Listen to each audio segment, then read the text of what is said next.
The April 22, 2025 Pahalgam attack put two longtime foes, India and Pakistan, back on the road to escalation.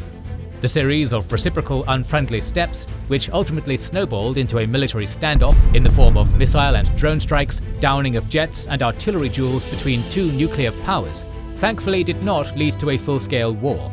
After almost 4 days of hostilities, India and Pakistan agreed to a ceasefire on May 10th. Today, we will talk about the military confrontation between these countries and why they stopped fighting before things spiraled out of control. We have already made a video about the first days of escalation following the Pahalgam attack, so you can go ahead and watch it to understand the background of the recent tensions.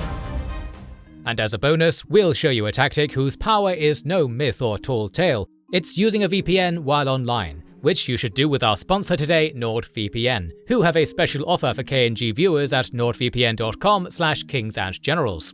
NordVPN makes your advances into the murky fronts of the internet safe and keeps them under your control. Firstly, data exchanged between you and the websites you browse will be encrypted, meaning no third party can ever see it, even NordVPN themselves. That's ideal for privacy and security, and nigh on essential if you want to do anything at all sensitive, such as buying things, while using public networks. Then, because a VPN routes your data to its destination from a location of your choice, you can bypass all kinds of restrictions based on your IP address, from avoiding government censorship to getting quasi-hidden content on subscription services you paid for that only loads in particular regions.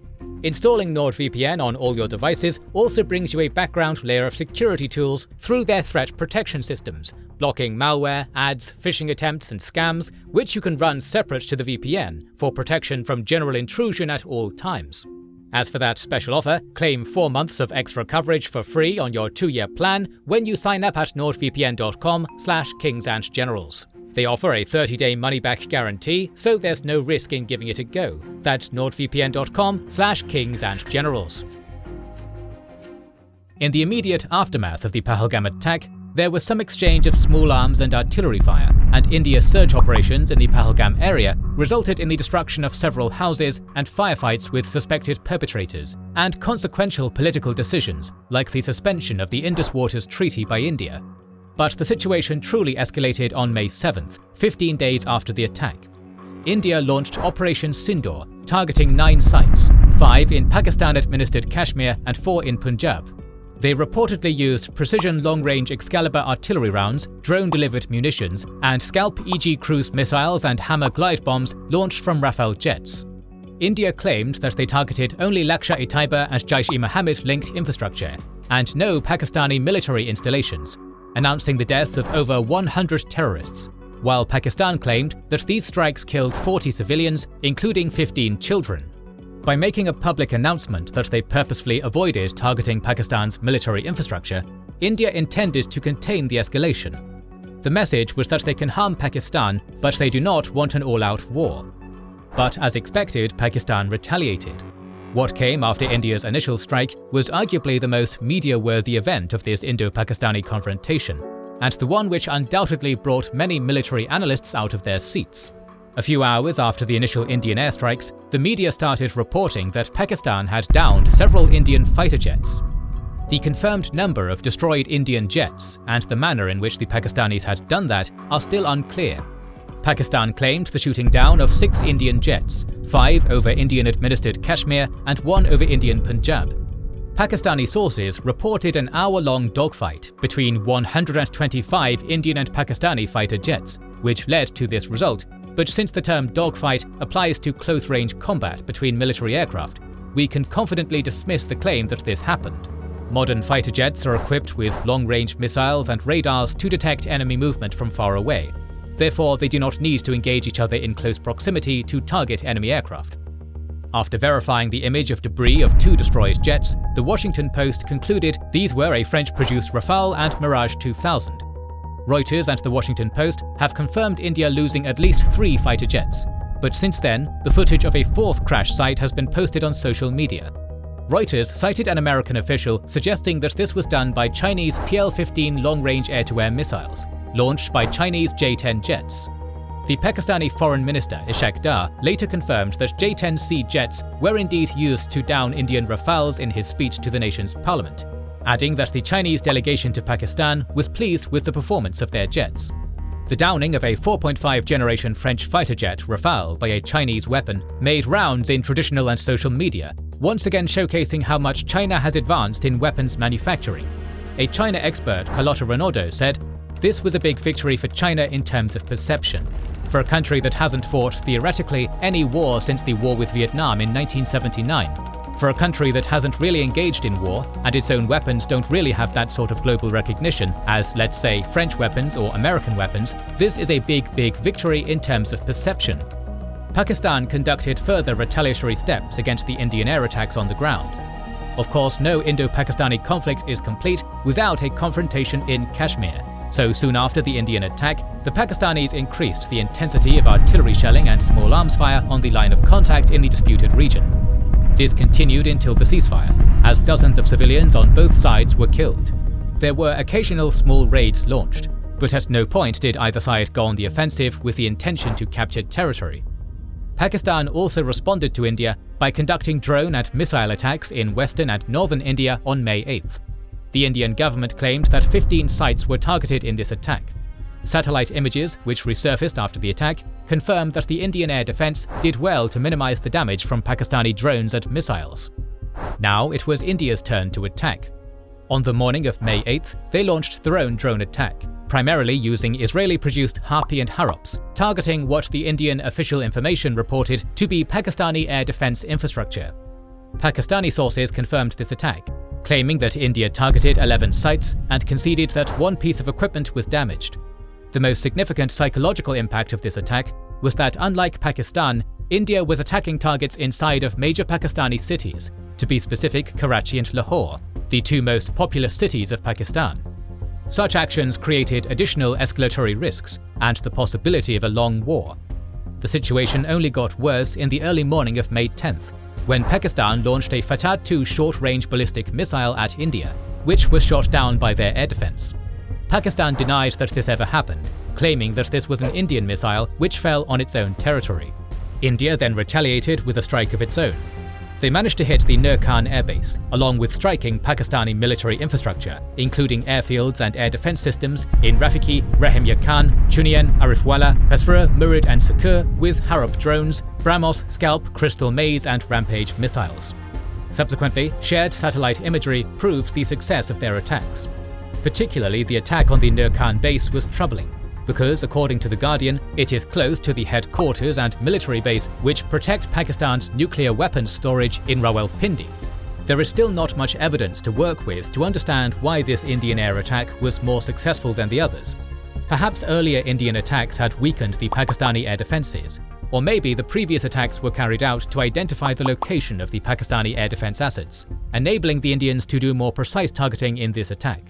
The Pakistani military later stated that the majority of Indian missiles and drones were shot down during the attack, but those which were not shot down did some damage.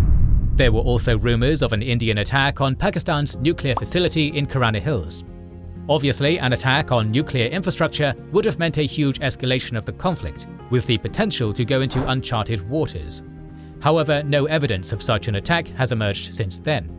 In response to this attack, Pakistan launched the last retaliatory attack of this confrontation. Fatah-1, Fatah-2 and Hatif-1 missiles, along with Turkish-manufactured Yiha-3 drones, were launched at Indian air bases, which according to the Indian officials did limited damage on Adampur, Pathankot, Adampur and Bhuj bases. Suddenly, a few hours later, the US President Donald Trump announced that both parties to the conflict agreed to a ceasefire. This seemingly came out of nowhere, as the May 10th attacks by both sides indicated a higher possibility of further escalation rather than an end to hostilities. So how and why did Pakistan and India agree to stop? After all, the man who announced the ceasefire agreement, Donald Trump, played down the possibility of American involvement as mediators just a couple of days before that, saying, "They have been fighting for a long time. I just hope it ends very quickly." His Vice President Vance went further, saying that this conflict was none of our business. Everything indicated that America had no intention to get involved.